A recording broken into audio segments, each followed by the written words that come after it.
Yes. Okay, Mag is baby. Definitely a hero that I am surprised is so underpicked. We saw Liquid run Mag offlane Lina 4, and it just absolutely destroyed the lane. To be fair, somebody did pick Morph into it. I believe it was Brame. But 10 seconds remaining. This is the anti-V tune, yeah? Like, other than Slark, 5 no seconds carry really remaining. enjoys playing against Mag. Can't pick Lifestealer or Jug as easily.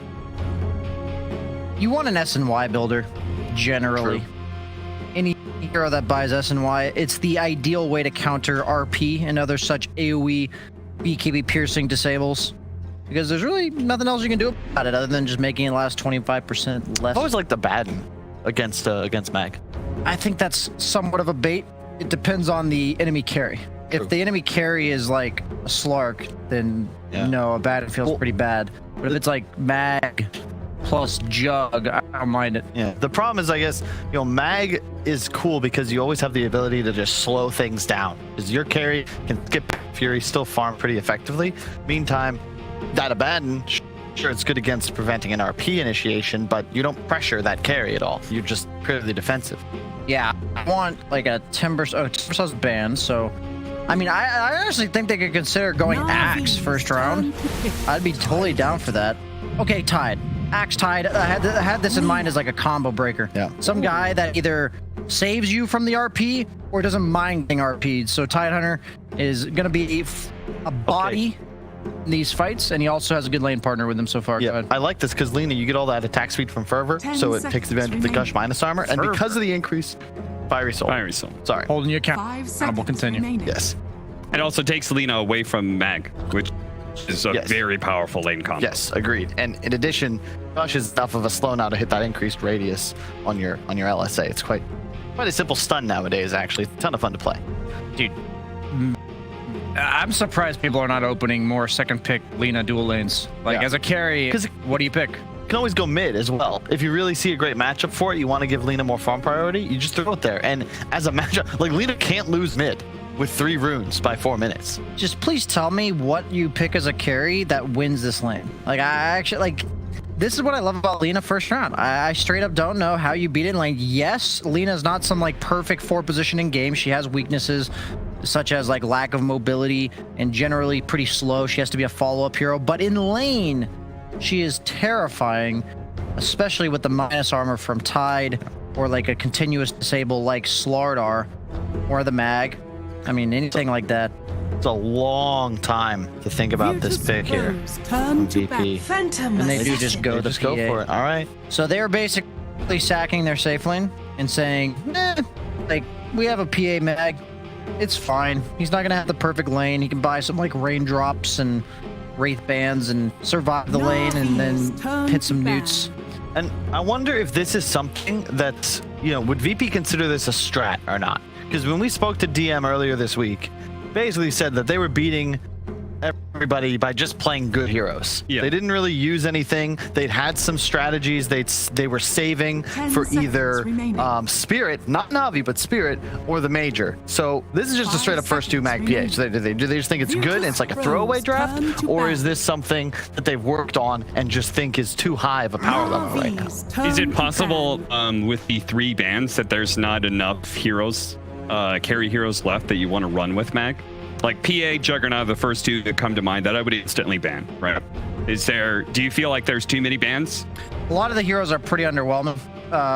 For instance, Troll's kind of fallen off this patch. Ursa fallen off. I think Lifestealer's a bait. He's a horrible Mag partner because you remove Empower whenever you infest somebody. So I think, yes, the hero pool is incredibly limited, and because you can protect this pick, as Kyle mentioned in the previous series, with so many bans, you'd rather pick it up now and then just protect it rather than like see what they ban and go for a mediocre pick later on. As a matchup, I would have loved Slark, but it's not the greatest Mag partner.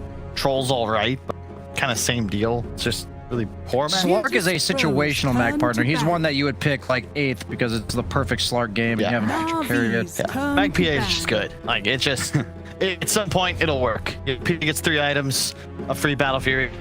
In theory, you get a quick Deso timing, skipping BF, the limit might just explode. Like, you die in a crit in 2 hits.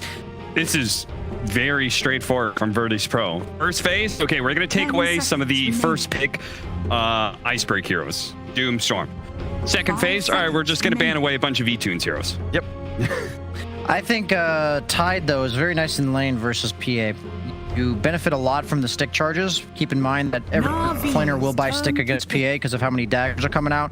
And you're a hero that doesn't really want to buy like Bottle or Soul Ring early on in the lane, but you also want to be spamming Gush. And since you have the Kraken Shell for the damage mitigation before PA6, you pretty much can't do anything to you. This is a great Wyvern game. Like, I think as a 5 for Navi, you got a lot of options. Like Wyvern, Abaddon. Combo breakers. Yep.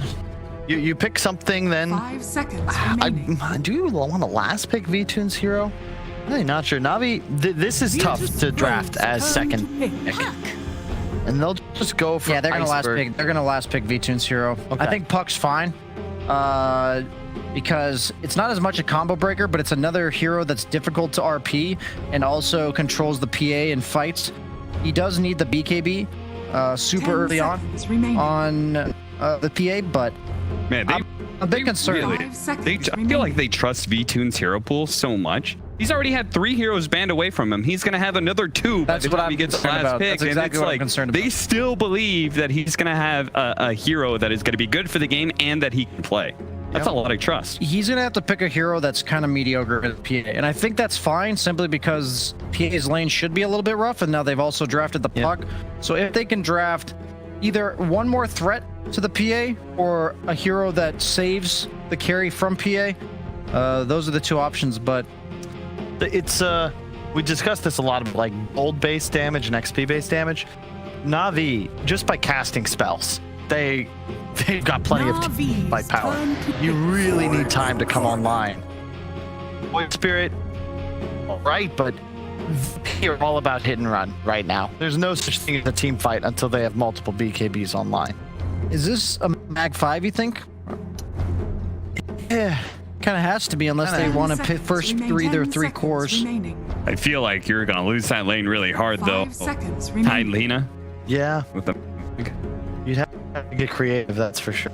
I'd be all down with it, like a Warlock or something like that for VP. Just sustain your PA, man. If they either need to pick a really strong dual off lane to make some space, or they need to pick a hero that just says, okay, we're gonna give the PA a little bit of regen worth of farm in the lane just by healing him up and preventing him from having to ferry out all that extra tangos and salves. Because you're gonna get harassed a lot from a Tide and a Lena. The mag roll, so Tide and Abaddon are traditionally the 2 best offlaners against Game Agnes, because you have a way of removing the Ravage and then counter-initiating. They were ready for that. I was kind of thinking Phoenix, so I like what they're going with. I think they have enough control from their 3 first heroes that they're just making it more and more difficult for VP to ever fight them. Yeah. Comfort. Yep, and the 10 issue is here, though, remaining. is that independently, Virtus Pro's heroes function a lot better. The thing about this draft so far is if Tide gets off to a decent start, which I think he will, I don't see how they kill him for like the first 20 minutes. Yeah. Like, I don't know if people watching have seen Ice play Tide Hunter, but the way he plays is he gets like a decent lane start, and then he just walks to towers and plants himself as aggressively on the map as possible and says, you have to kill me to get to the rest of my team. Otherwise, the thing is, you're getting so much real estate on the map because Tide's taking such ridiculously dangerous farm that you have some hard carry farming the Ancients, you have a mid laner that's like farming the safe lane, and that it just results in like a high net worth advantage for that team. So I'm a bit concerned that they do not have a threat to him now. And it won't happen until PA gets that second item. You might not need one though, because VP is just running a different concept. It's the +1 style. So you take a core, add a support, they're able to find a kill. And you don't really ever team fight, but Navi, you have to blow ultimates if you want to kill anybody. Assuming you don't just dominate the lanes, which I think is unlikely when you consider VP's prowess as individual skill players. They ban out the Drow and the Troll. I think the Drow Ranger, we don't see that hero very often, but that's a sick ban. It's like nice for the game, but I think it would have struggled in lane with Phoenix. So I was more afraid of the Troll personally, just because they are pretty light on lockdown from VP. I'm just thinking about matchups for them. I would love for Navi a Terrorblade. What if VP Silencer? No one picks Or it. Silencer. No, just solid support Silencer, man. I'm saying 4 or 5. However you want to Like pick. 4 inch, 5 you wanted a silence hero. Wouldn't Disruptor be better against Tidehunter? Also, are we looking for a 4 position or 5? Could theoretically be a 3. Oh, interesting. 10 seconds remaining. I'm saying, yeah. I'm saying that this Enchantress could be either, because it's either 4 Enchantress 5 mag or it's 5 Enchantress 3 mag. Yeah. So you're either looking for a 4 or a 3 here. A very confident draft from Virtus Pro, I'll tell you that much.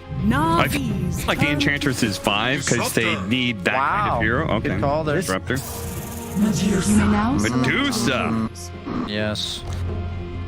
Well, Kind of like the anti-burst hero, right? They're gonna have a real weak lane top though. Like Phoenix Medusa against Enchantress 4 position. Anything they can do to switch things up, swap lanes, aggro, anything like that? Not really. Yeah. So you want the Lina to be with the Tide. now my heart of hearts is looking at Navi's lineup thinking, wow, their team fight's amazing, but they can't do things. Yeah, They don't.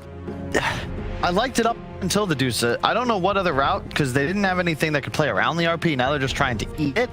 VP, your team fight's non-existent, but they have so much kill threat. Their top lane's going to do well. I think that with the Disruptor PA, they might just kill this Lina a couple times and just play around the map. Like, how do you actually ever catch them as Navi? How do you push towers? Like, how do you force them to fight you as 5? In my experience, Medusa just has a horrible start here, and the PA and Medusa will have about an equally bad start. One hero's got a free Battle Fury, the other one doesn't. And I think, sadly, I predicted Navi to win the series, but I think VP is going to take game 1. Not totally out of it. I think Navi have a better chance than I would expect. If Medusa gets a good start. VP have to outplay them here, whereas Navi, you just have to execute. Get your Medusa farm, control your Ancients, and force good fights around objectives, mid-tower, Roshan. And in theory, you have a decent shot. Their line is simple, but also exploitable. Yeah. Is that kind of what you're saying? Big old team fight coming out from Navi. That's the way they're trying to take this approach against Virtus Pro. Let's hop into it. Game 1, it's going to be with Moxie and T-Governor. All right, T. Well, it seems like this whole game is going to be focused around the Medusa for Navi. And on the flip side of things, you know, Virtus Pro, they've got a fast skirmishing lineup, and that's exactly the way they like to play. Prepare Yeah, not to play it fast, but to start this game, Navi, the 2 series that they've won so far, it is of the product playing PA 4 times. They've got 4 wins, 4 PA games. It's very much VP opening up the draft with we're opening with Mag, and if you do not pick PA, we're just going to take it and steal your best hero, the only hero that they've been able to win with in the DPC. Yeah, like the I was saying, this is very much VP. Their draft is about pace, about execution, punishing the time that Navi needs to come online, because of course you look at Navi's heroes early on, they're not quick to move around the map, other than maybe Puck, and the rest of them, they're big spells, waiting for Medusa to come online. Then when we hit 30-35 minutes, that's going to be disastrous for VP, because the PA trying to get into the fight, you're going to be trying to jump Phoenix, who has Egg. Ravage on the Titan Hunter. Puck, quite elusive. Like, the only hero dying in the late game will be this lean. Everyone else will have its own survivability. It's all on VP to have that pressure, to have that strong laning phase, and to play off of kind of the pace that a 4-position Ench can bring, and avoid where mid can kind of unlock in the game. It's like the laning stage should be pretty nice, though, because if they decide to run, you know, this Medusa with like the Phoenix sort of thing, as they said on panel, it's not particularly strong. It's very punishable. Yeah, normally when you see Medusa lineups, you like, especially when it's in the safe lane, that is, you like to have a melee support, kind of body and tank up some damage. When you have a support duo that's Lean of Phoenix, whoever lanes with this hero, with the Medusa, it's not going to be a simple, we tank spell, you farm. It's going to be, we both try and poke and trade together. We play off a Snake, we play off maybe LSA or the birds from Phoenix. But yeah, it's not going to be the more traditional Medusa lanes that we've seen. And that is the big room for punishment that VP can look to try and utilize. It's they don't have that simple punch of Medusa +1 lane. We can threaten that. They do have, you know, it looks like it's going to be the Lina going down to the bottom lane. So they're going to plenty amount of harass at the very least. This is definitely a hero that's able to really, you know, throw his hits, those little clicks there. But of course, they do have save on this Enchantress, and that is going to end up being a bit of an issue, I think, for the side of Navi. Yeah, for sure. Lina as a hero, it thrives on the fact that it has big attack range. And when you have Ench, sure, there's a 100 range disparity, but because of this crit, he bodies for you, constantly right-clicking that Lina, so you're not going to have that chip from that Lina. Yeah, Ench will be able to happily play this lane. My other concern too, looking at Navi's draft, is you have all these great team fight ultimates, right? You've got, you know, the Ravage, you've got Egg, you've got Dream Coil, you've got all this stuff. The issue then becomes for me is what happens when you use all of that and then Virtus Pro just starts running at you again. Just make sure you kill them when you use them. don't But you're waste still, them. they're gonna respawn. They're gonna be ready to go again. Yeah, Like that's the concern I have. Yes, but Na'Vi, like again, the concerns that everyone's kind of mentioned, it's simply because there's cooldowns. Every time they use it, it needs to be for an objective after. They need to make sure that when they use that Ravage, it gives them a tower. So then VP's kind of in recovery mode. We have to push out our lanes. We're getting into dangerous. There's so many other things they have to deal with that they can't just simply reset and go again. For sure, the key objectives for Na'Vi this game: have a strong laning phase, utilize that jungle, make ancient stacks, take away the first Aegis, and then you have that breath of fresh air. That cooldown driven drop isn't going to be one bad fight and you lose the game. It's fair for sure. Some trades here coming out here between Roger and Kingslayer. Roger, of course, having that 5 can just run away. You do have to be careful. Eventually, there will be points placed over in that glimpse. So have to be very careful with positioning. And trades are just going on here in the bottom lane. Nothing too wild just yet. Yeah, really nice in the top lane from Kingslayer. He bought the double sentry, blocking the hard camp for Roger's pull, but he also then dewarded his own pull. So if Roger doesn't body block this camp, he's going to be able to start sorting out the lane equilibrium. But yeah, Nightfall just chilling, free farming under the tower. Mid lane seems fairly well matched up there. 13-1 over on the Void Spirit and 14-2 over here on Puck. I don't think we're going to see anything happen though really until perhaps, you know, maybe we see some movement coming out for like the runes eventually, but I feel we're going to really be waiting for those level 6s. Yeah, everyone's been talking about how mid lane is so, you know, static nowadays. There's so much regen available. Void Spirit Puck, it used to be very Void Spirit favored. You're a melee here with the Quick Blade, you're in wave clear, but yeah, that's going to be a bit of a snooze fest. This is looking like first blood. Yeah. So unfortunately, it's on a fly. It's going to fall to save down here in this bottom lane.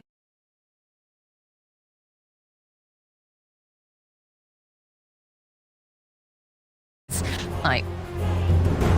Just a little bit more damage, and Dagger comes in, and it will secure the kill. Yeah, absolutely love this Disruptor pick, just because the Tidehunter early on, you don't have the Kraken points to deal with the Thunderstrike. It's that magic damage, that range to nuke through. And Phoenix, he can apply pressure, but it's cooldown driven. So yeah, Disruptor is such a disruptor. And into the late game, we're going to see that Static Storm.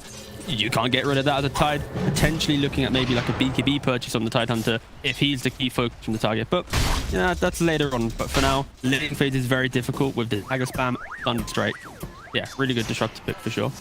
Is this a situation? I know we've been seeing a lot of like the Witch Doctor coming into play, and now we're seeing, you know, more of these things like with the Disruptor with that magic damage. Yeah. Are we going to be seeing more of these supports? Do you think is that where we're trending currently? Yeah, I just want to see. I want to see Fives a bit more presence in the laning phase, less sacrifice and more killing presence. And it obviously does help when you're able to save your last pick or like the later pick for your support. Some teams traditionally they sacrifice supports in the drop to give, you know, their world star mid laner a better game or their off laner. But yeah, it's refreshing sometimes to see a support pick last.